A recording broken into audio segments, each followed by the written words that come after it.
El concepto de capitalismo en la perspectiva pragmática de Boltanski y Chiapello.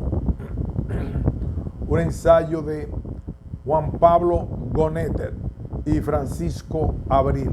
Resumen.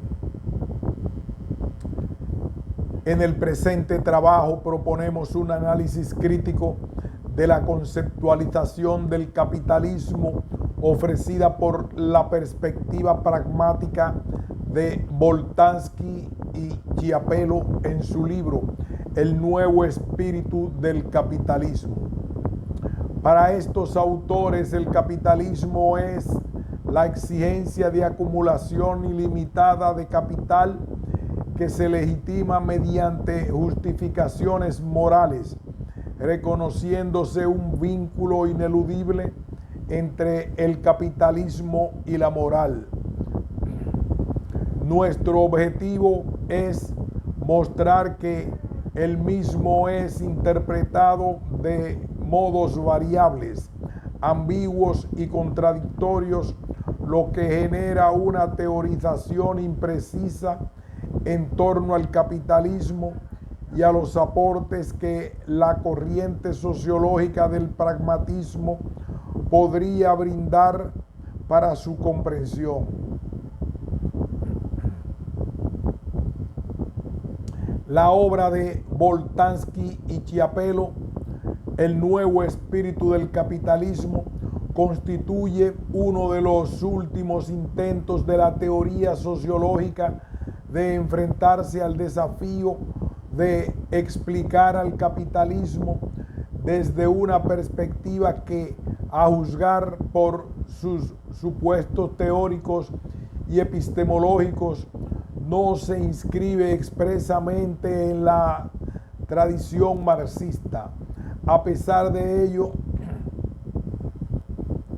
los autores preservan una actitud crítica para con él en tanto sistema generador de desigualdades materiales y culturales en nuestra sociedad. El planteamiento sostenido por Boltanski y Chiapello se fundamenta en lo que se ha dado en denominar sociología pragmática. Guerrero y Ramírez, 2011. La cual destaca y pone en el centro del análisis sociológico a las capacidades argumentativas de los actores que los actores disponen para la producción del orden social.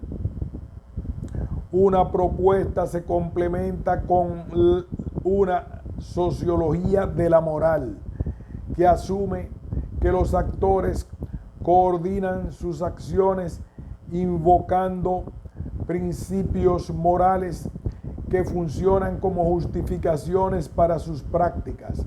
Boltanski, Trevenot. Lo anterior constituye una verdadera novedad en el campo de la teoría sociológica de la década de los 90, en tanto que los enfoques normativos parecían haber perdido espacio como consecuencia de las teorías que destacaban los procesos de autoorganización social, por un lado, y las lógicas colectivas resultantes de la acción orientada estratégicamente, por otro. Si bien en este trabajo retomaremos algunas dimensiones de esta propuesta teórica, no es nuestro objetivo abordar la teoría social de Boltanski en su conjunto.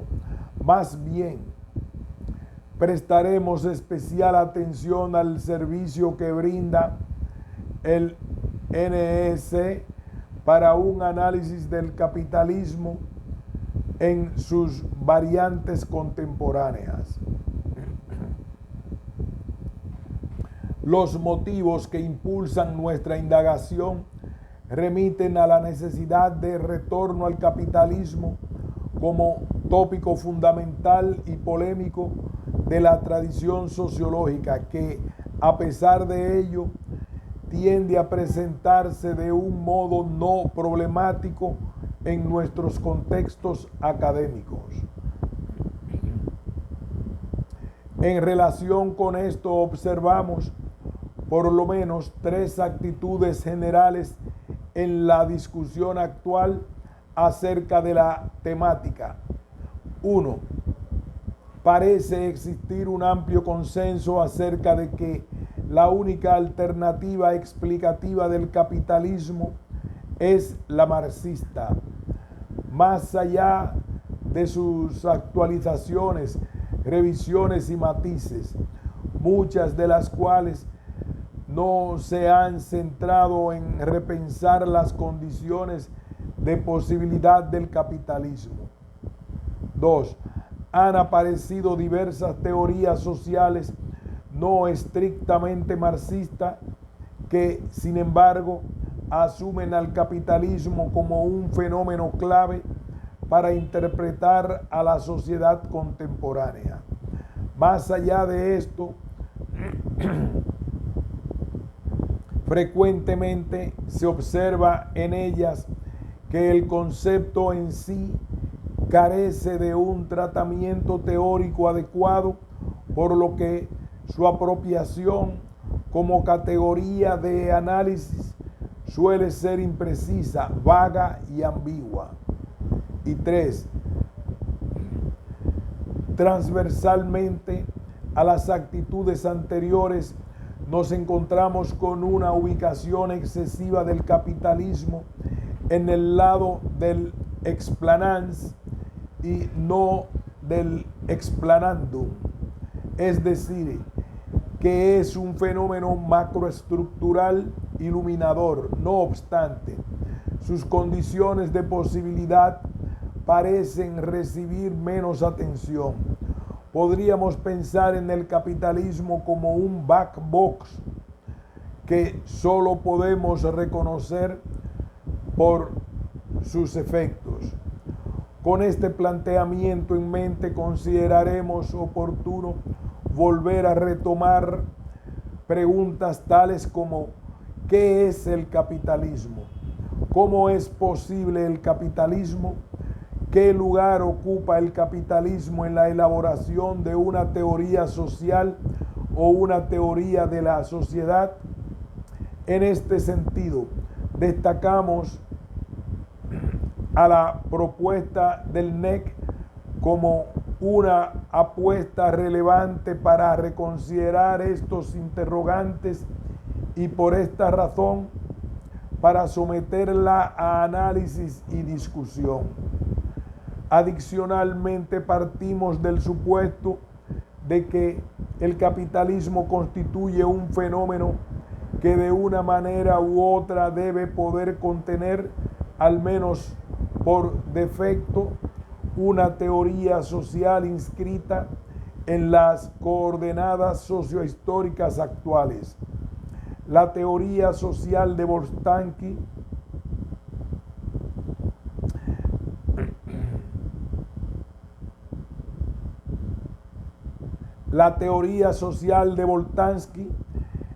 es ejemplar en este punto. Una teoría sociológica que en un momento se enfrenta al capitalismo como hecho ineludible de la sociedad y que por eso requiere algún tipo de integración positiva o negativa al planteamiento teórico.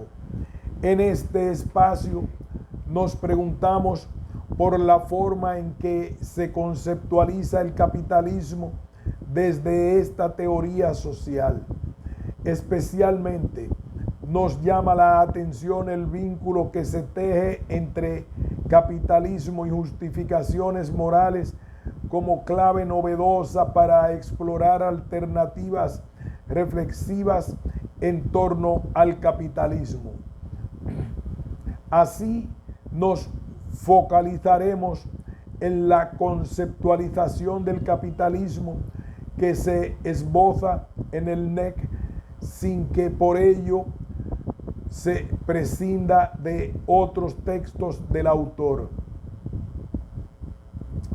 A manera de hipótesis, sostendremos que a pesar de que los autores destacan la potencialidad de las concepciones morales como punto de anclaje para la explicación de lo social, el diagnóstico del capitalismo elaborado por el NEC se muestra impreciso en relación con este supuesto teórico.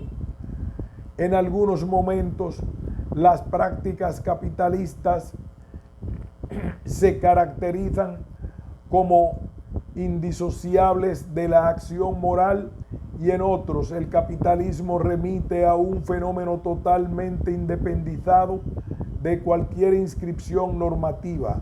De este modo, observamos que en el planteamiento de los autores el capitalismo tiende a presentarse como una categoría residual al estar atravesada por conceptualizaciones contradictorias que no logran una adecuada integración.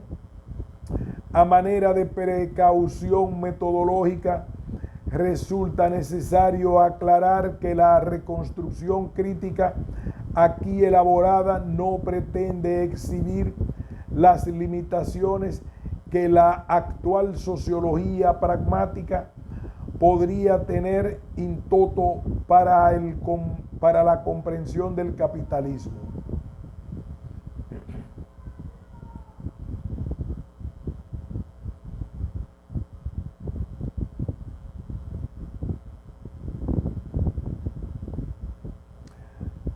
Por el contrario, nos interesa destacar ciertas debilidades de una aproximación específica al interior de ella.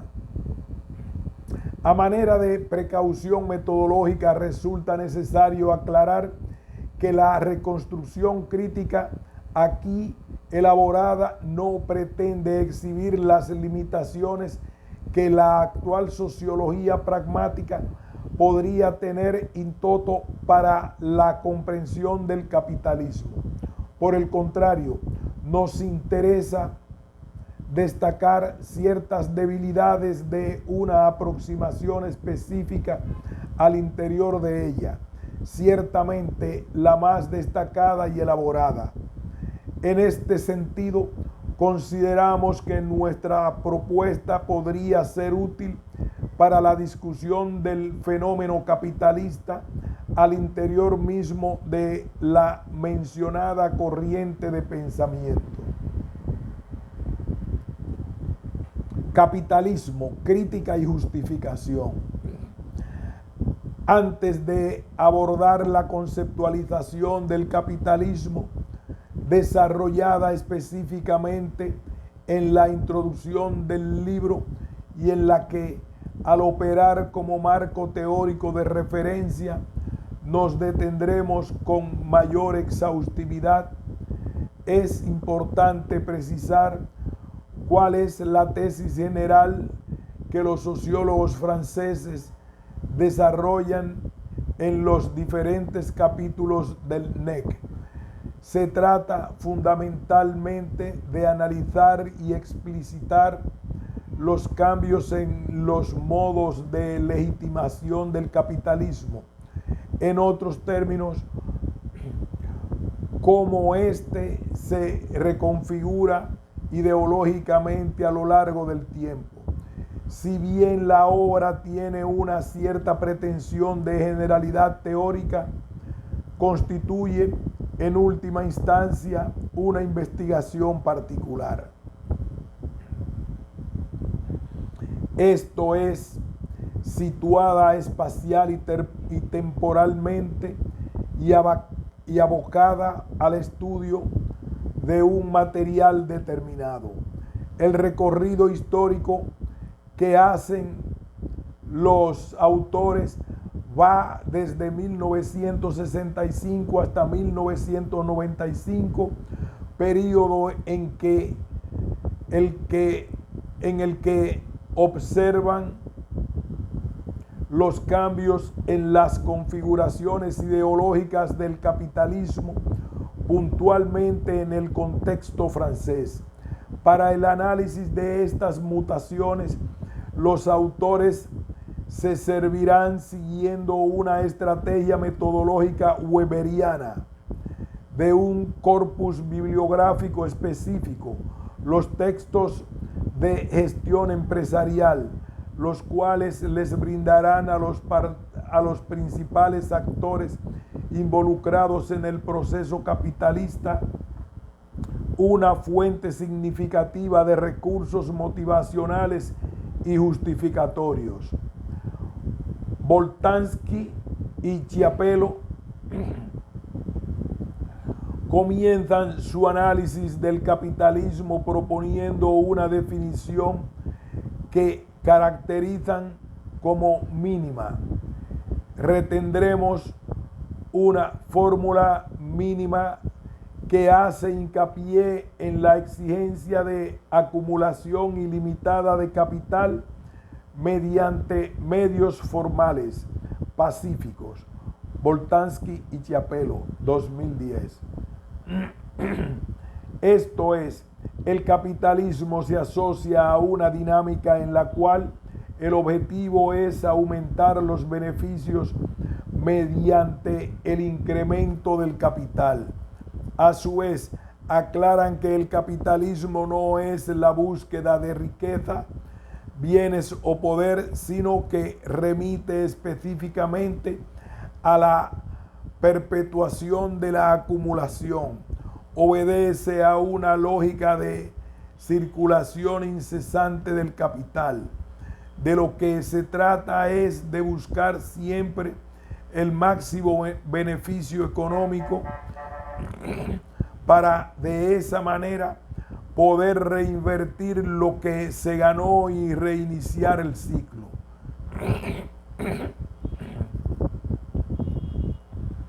Y ello desdeñando toda acumulación innecesaria de riquezas materiales, hecho que da al proceso un carácter fuertemente abstracto y no existe límite alguno, no hay saciedad posible. Justo lo contrario que ocurre cuando la riqueza se orienta a cubrir necesidades de consumo, incluidas las de lujo. Boltanski y Chiapello.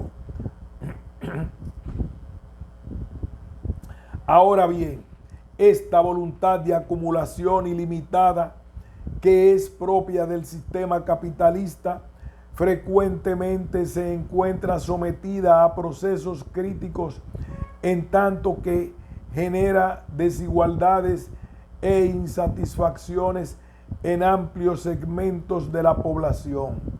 De hecho, los autores caracterizan al capitalismo como un sistema absurdo debido a que para muchos miembros de la sociedad la posibilidad de obtener beneficios es reducida. Por esta razón, las personas se encuentran poco motivadas a comprometerse con las prácticas capitalistas. La crítica es un componente central de la perspectiva pragmática de Boltanski, ya que es un tipo de acción que directamente pone en evidencia la capacidad de agencia de los actores. La acción crítica o la denuncia suponen la posibilidad de intervenir en el devenir de los hechos del mundo a través de la manifestación de una indignación. Boltanski y Chiapello. Boltanski, 2000. Frente a la desigualdad inherente del capitalismo, sucede que el sistema por sí solo no puede sostener ni asegurar el involucramiento y la participación activa de las personas en él. En esta dirección, mecanismos tales como el salario, el poder y la fuerza resultan insuficientes. Las constricciones sistémicas no bastan para suscitar el compromiso de los miembros de la sociedad, sino que éstas deben ser interiorizadas y justificadas. Boltanski y Chiapello. Debido a ello, el capitalismo requiere de justificaciones, es decir, de razones que otorguen argumentos para hacer de la práctica capitalista una acción deseable, legítima y resistente a la crítica. Los argumentos en favor del capitalismo deben otorgar dos tipos de justificaciones. Por un lado, las individuales, gracias a las cuales una persona encuentra motivos para adherirse a la empresa capitalista, y por el otro, justificaciones generales según las cuales el compromiso con la empresa capitalista sirve al bien común. Esto constituye el espíritu del capitalismo. La calidad del compromiso que puede esperarse depende más bien de los argumentos que puedan ser invocados para justificar no solo los beneficios que la participación en los procesos capitalistas pueden aportar a título individual, sino también las ventajas colectivas definidas en términos de bien común que contribuyen a producir para todos. Llamamos espíritu del capitalismo a la ideología que justifica el compromiso con el capitalismo. Boltanski y Chiapello. Resumiendo, podríamos decir, el capitalismo es incapaz de dar lugar a motivaciones convincentes para que los individuos participen en sus prácticas. Sin justificaciones adicionales que lo comprometen, sin justificaciones adicionales que lo complementen, resulta un sistema frágil y en crisis permanente. Por este motivo, el capitalismo se ve en la necesidad de incorporar argumentos morales disponibles en un determinado momento histórico. Según Boltanski, las transformaciones de estas justificaciones son clave para comprender su evolución. Dichas transformaciones son posibles en tanto que se encuentra sometido siempre a la amenaza de la crítica, la cual también se sirve de recursos morales para argumentar en contra de las injusticias ocasionadas por los procesos de acumulación. De esta manera, el capitalismo, su espíritu, se modifica mediante la incorporación, resemantización y o apropiación de tales argumentos críticos. Así se pone en evidencia el vínculo dialéctico entre el capitalismo, crítica y justificación. El efecto de esta dialéctica es doblemente paradójico. Al incorporar las críticas, el capitalismo se ve obligado a limitarse de otra manera. Iría perdiendo gradualmente su fuente de legitimidad y los recursos motivacionales que requiere para su reproducción. Al ser absorbidas dentro de su espíritu, las críticas pierden su filo crítico y terminan operando en favor de aquello en contra de lo cual se articularon en un comienzo. Para aclarar este punto, Boltanski propone un modelo de 3 bandas, a partir del cual se pretende explicar el efecto que la crítica ejerce sobre el capitalismo.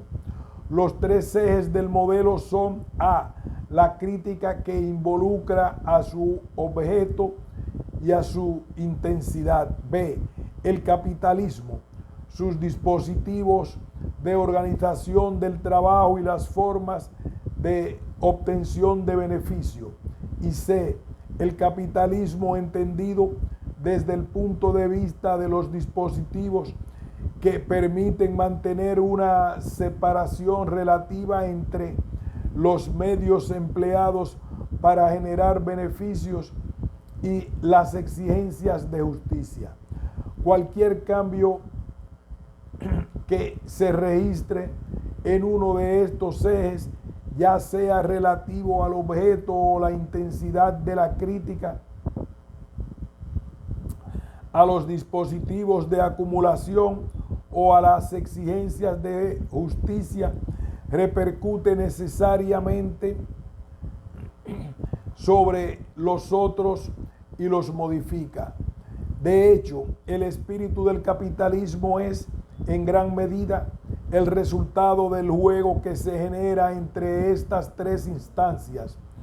Los 3 ejes están separados, pero se afectan recíprocamente y se acomodan o conforman a los requerimientos de los restantes. A partir de estos lineamientos, los autores manifiestan un cierto extrañamiento en el contexto social europeo de fines del siglo XX, al constatar un debilitamiento de la crítica. Los efectos perjudiciales del capitalismo, tales como el empobrecimiento de la población, el incremento de las desigualdades, la precarización laboral, la exclusión social y la flexibilización de los procesos de trabajo, no activan procesos críticos en la sociedad. Pareciera existir una cierta conformidad. En principio, para Boltanski, esto no muestra una fortaleza del sistema capitalista, sino una cierta precariedad ideológica alrededor del mismo. Sin críticas, puede operar minimizando sus necesidades de justificación, lo que puede ocasionar dificultades crecientes para lograr el compromiso de aquellos de quienes depende el funcionamiento del sistema. El capitalismo, su espíritu y los órdenes de justificación. Analizar el capitalismo desde el marco de referencia pragmático implica asumir un distanciamiento con respecto a los clásicos análisis sociológicos en torno a la ideología, en los cuales se le considera asociada al ocultamiento de intereses reales, premisa que dejaría sin ninguna función a la crítica. Por esta razón es necesario prestarle atención a las creencias compartidas y a las instituciones que solo como fachadas, y a las instituciones no solo como fachadas, sino como poseedoras de un papel activo en la sociedad. Echando mano de las mismas es que los capitalistas y los asalariados encuentran justificaciones y motivaciones para sus acciones. A su vez, dichas creencias morales imponen restricciones y limitaciones a la lógica operativa del capitalismo, precisamente a partir de una redefinición de lo que significa ideología, es que los autores recuperan la categoría weberiana espíritu del capitalismo. En sus palabras, el capitalismo ha podido apoyarse en un cierto número de representaciones susceptibles de guiar la acción y de justificaciones compartidas que han hecho de él un orden aceptable e incluso deseable, el único posible, al menos el mejor de los órdenes posibles. Estas justificaciones deben apoyarse en argumentos lo suficientemente robustos como para ser aceptados como evidentes por un número suficientemente grande de gente, de manera que pueda contenerse o superarse. En estado bruto, el trabajo humanitario, el sufrimiento convertido en espectáculo y sobre todo acciones centradas en causas específicas a las que les falta aún, si desean adquirir verdadera importancia, representaciones más afinadas, modelos de análisis renovados y una utopía social. Boltanski y Chapelo.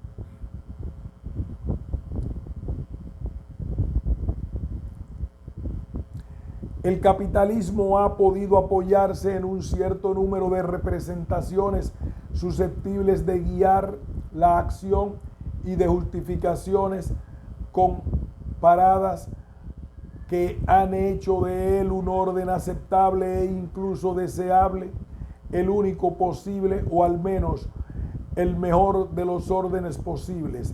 Estas justificaciones deben apoyarse en argumentos lo suficientemente robustos como para ser aceptados como evidentes por un número lo suficientemente grande de gente, de manera que pueda contenerse o superarse la desesperanza o el nihilismo que el orden capitalista no deja de inspirar igualmente, no solo entre quienes oprime, sino también a veces entre quienes tienen la tarea de mantenerlo y a través de la educación transmitir sus valores.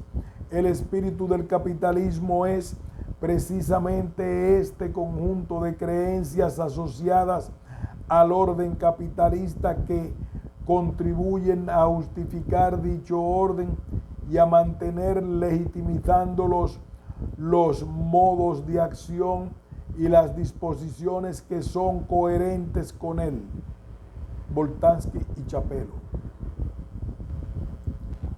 Los autores encuentran en el concepto de espíritu del capitalismo una indicación a este horizonte justificatorio del que precisa necesariamente el sistema. La acumulación de capital no funciona sin un espíritu que, como lo sugiere el nombre de la obra, no es estático, sino que se encuentra sometido a cambios, actualizaciones y evolución. Mientras que en su estudio clásico Weber entendía al espíritu del capitalismo como una dimensión clave para comprender los orígenes del mismo, más que su funcionamiento.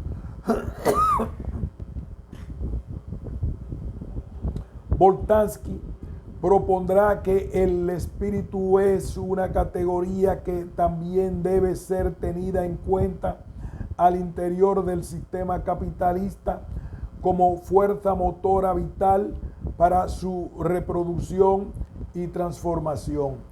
El espíritu no ha sido unívoco desde los inicios de la modernidad, sino que ha experimentado modificaciones sustantivas en conexión con los cambios sociales y con los procesos críticos que se han ido desencadenando.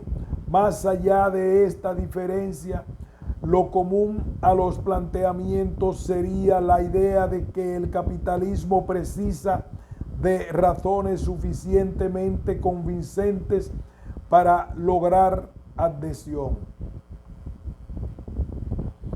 Para Weber, el espíritu del capitalismo hace referencia a un conjunto de elementos éticos, que a pesar de no estar directamente vinculados a la actividad de acumulación capitalista, han sido sumamente relevantes para motivar a las acciones económicas. Por ejemplo, la idea de vocación, la convicción en el trabajo, la minimización del descanso y la premisa de la providencia han sido fundamentales para la instauración del capitalismo. Estas premisas ligadas a la ética protestante han dado lugar a algunos de los componentes más básicos del espíritu capitalista, como la disposición al cálculo, la racionalización de la conducta y la supresión de la condena moral a la obtención de beneficios.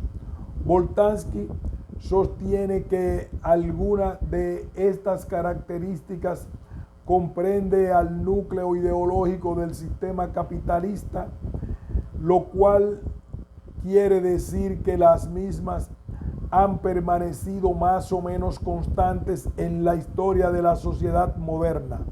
Sin embargo, precisamente a causa de este carácter general que poseen, no resultan suficientes para alcanzar el compromiso de personas ordinarias en situaciones concretas.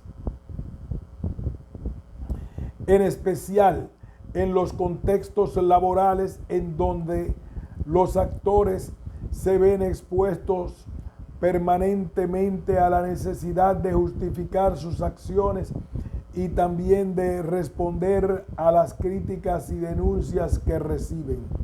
Al respecto, Boltanski y Chiapello plantean: dejaremos de lado las disposiciones frente al mundo necesarias para participar en el capitalismo como cosmos, adecuación, medios, fines, racionalidad práctica, aptitud para el cálculo, autonomización de actividades económicas, relación instrumental con la naturaleza, etc., así como las justificaciones de tipo más general producidas principalmente por la ciencia económica y que evocaremos más adelante.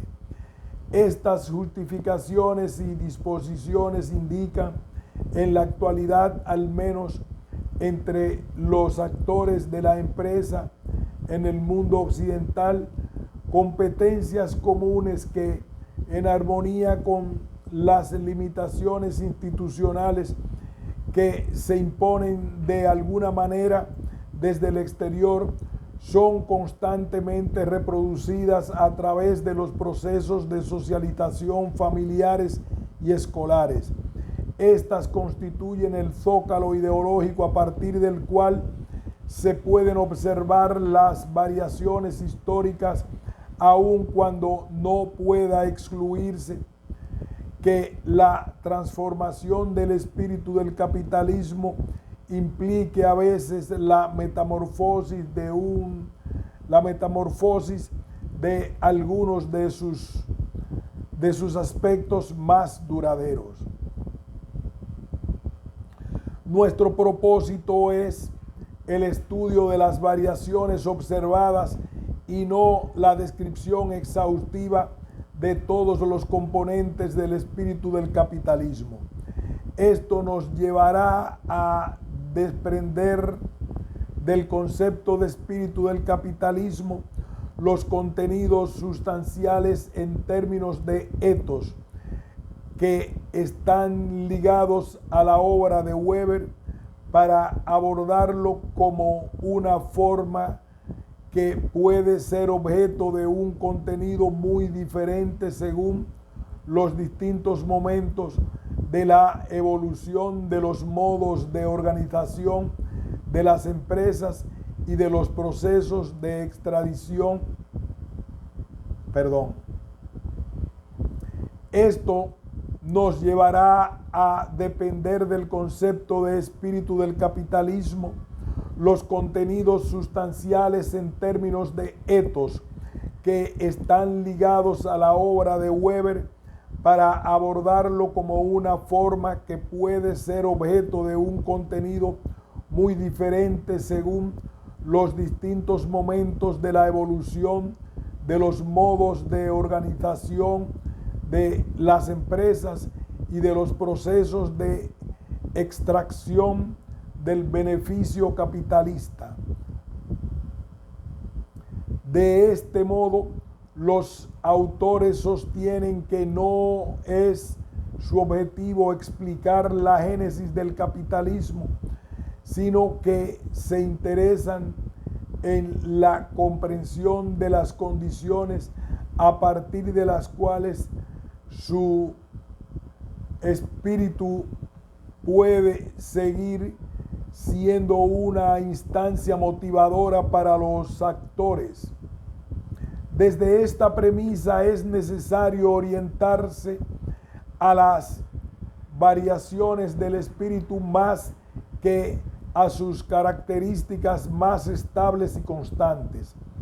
Algunos de estos componentes justificativos constantes del capitalismo son el vínculo entre el interés individual y el interés general, el progreso material, la eficacia y eficiencia en la satisfacción de las necesidades y la constitución de un modo de organización social que, basado en las libertades económicas, resulta compatible con regímenes políticos liberales.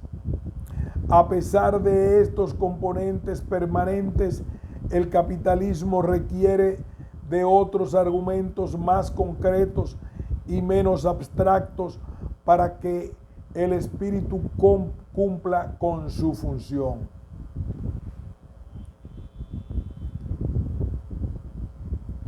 El espíritu del capitalismo propio de cada época debe proporcionar, en términos históricamente variables, elementos capaces de apaciguar la inquietud suscitada por las tres siguientes cuestiones.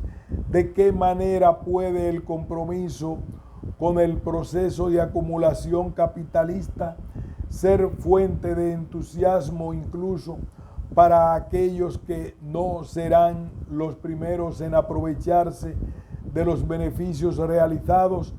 ¿Hasta qué punto aquellos que se implican en el cosmos capitalista pueden tener la garantía de una seguridad mínima para ellos y para sus hijos? ¿Cómo justificar en términos de bien común la participación en la empresa capitalista y defender frente a las acusaciones de injusticia la forma en que es animada y gestionada? Boltanski y Chapelo, 2010.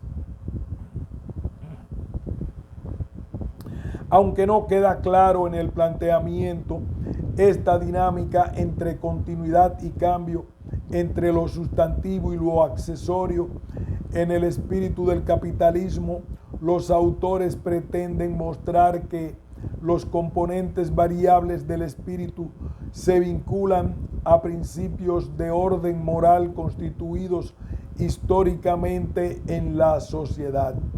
En este punto se conecta la postura del NEC con la teoría social desarrollada por Boltanski en otros textos orientados exclusivamente al análisis de estas perspectivas morales.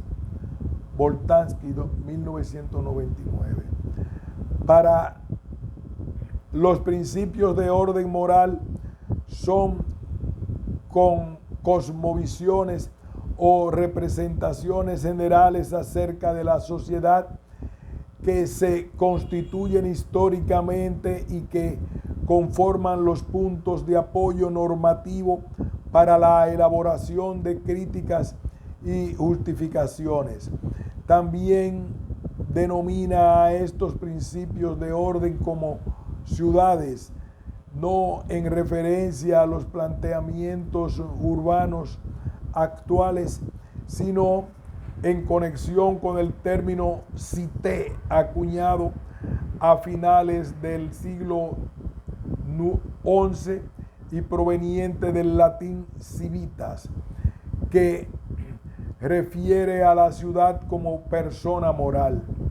Sobre este punto, los autores mencionan las concatenaciones sociales en la medida en que están sometidas a un imperativo de justificación, tienden a incorporar la referencia a un tipo de convención de bien común y que pretende tener una validez universal, modelizadas con el concepto de ciudad.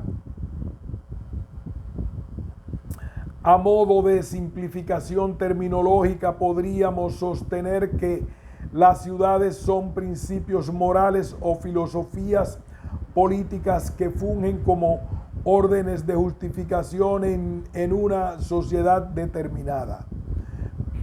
Estos órdenes de justificación presuponen, 1, una humanidad común, es decir, una situación básica en la cual ningún ser humano debería quedar excluido o en condiciones de desventaja por razones de fuerza o naturales. Un bien común, es decir, un modelo de organización social que contribuya al logro de un bien general o colectivo. Y finalmente, 3, un ordenamiento jerárquico conforme al grado de sacrificio que hagan las personas para el logro del bien común, aun siendo un requisito el que los individuos sean iguales en una ciudad. Esto significa que, aun siendo un requisito en el que los individuos sean iguales en una ciudad, esto no significa que sean idénticos o que se encuentren sometidos a una distribución idéntica. Más bien implica una justa proporción de las cosas distribuidas según un principio de orden legítimo. La justicia tiene que ver con la igualdad concebida que de esta manera. En el texto de justificación, Boltanski y Trevenot, 2006, distinguen 6 ciudades u órdenes de justificación que también serán retomados en el NEC.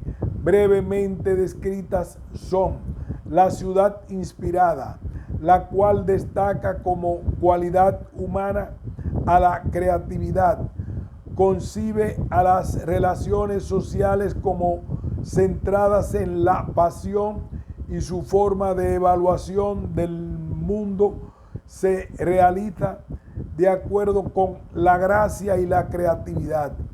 La ciudad doméstica, que percibe a la autoridad como cualidad humana común. Las relaciones sociales se sostienen en la confianza y las evaluaciones se basan en la estima. 3. La ciudad cívica, que considera que la cualidad humana definitiva es la igualdad. La forma de relación social es la solidaridad y la evaluación se desarrolla en función del interés colectivo. La ciudad del renombre, la cual sostiene como cualidad humana básica la celebridad. El tipo de relación elemental se sostiene en el reconocimiento y el modo de evaluación se basa en la opinión de las personas. Quinto, la ciudad comercial, que considera que la cualidad humana esencial es el deseo y la búsqueda de poder, la forma de relación social elemental que establece por medio del intercambio monetario, y la evaluación se establece en los términos cualitativos de los precios. Y 6, la ciudad industrial, que define a la competencia profesional y a la experiencia como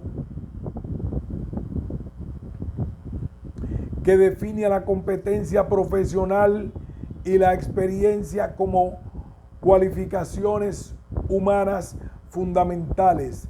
El tipo de relación social que promulga es el funcional, y la evaluación se desarrolla en los términos de productividad y de eficiencia. Los autores consideran que estos 6 mundos describen suficientemente las justificaciones propuestas en la mayoría de las situaciones conflictivas de la sociedad moderna. No obstante, advierten que son construcciones históricas, por lo que se encuentran sujetas a cambios y a un mayor o menor uso.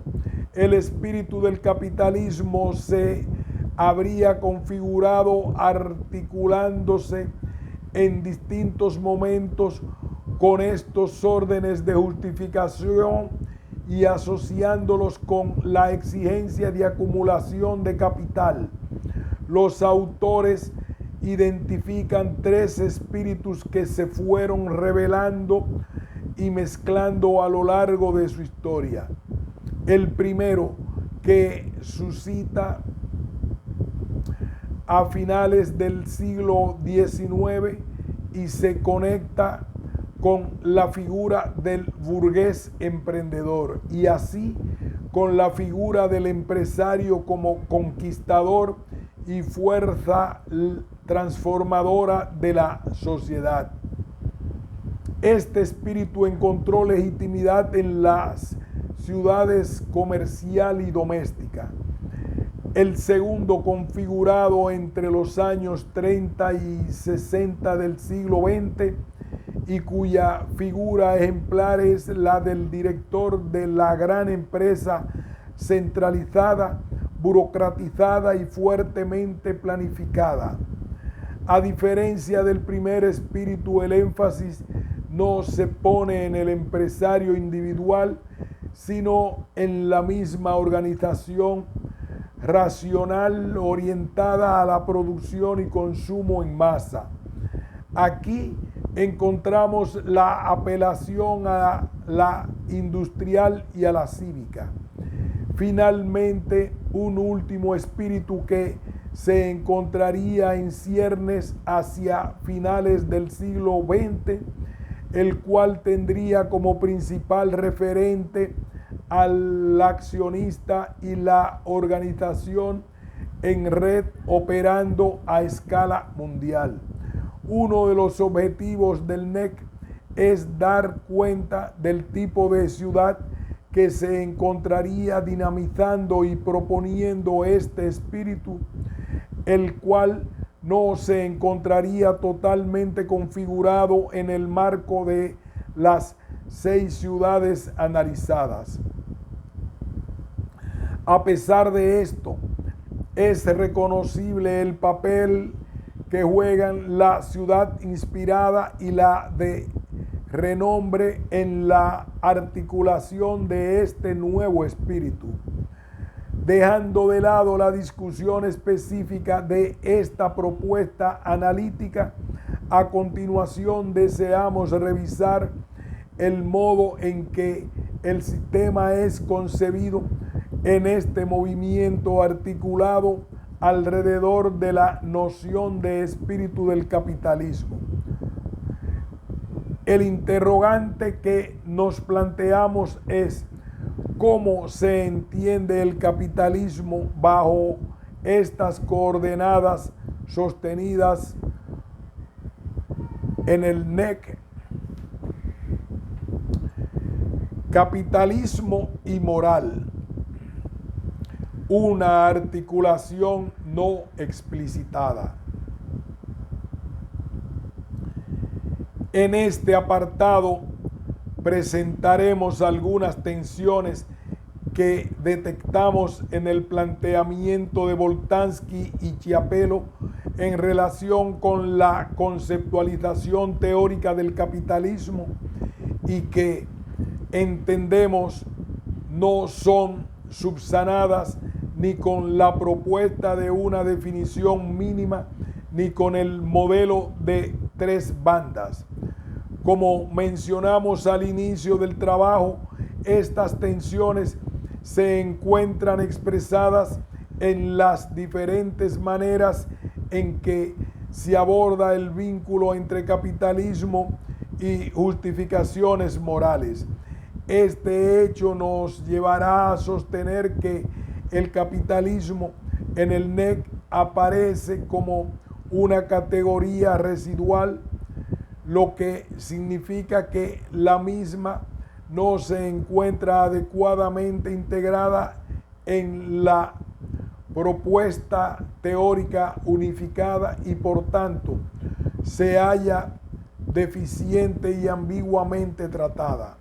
A continuación reconstruimos las 3 maneras contradictorias entre sí en que los autores parecen querer explicarlo a partir de su relación con la moral. Vale hacer 2 aclaraciones.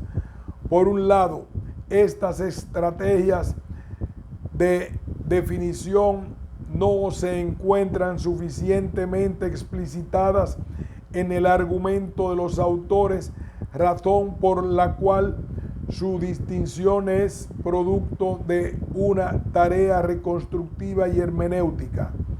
Por otra parte, estos modos de acercarse a la definición del capitalismo operan conjuntamente en el texto y en ocasiones tienden a solaparse entre sí.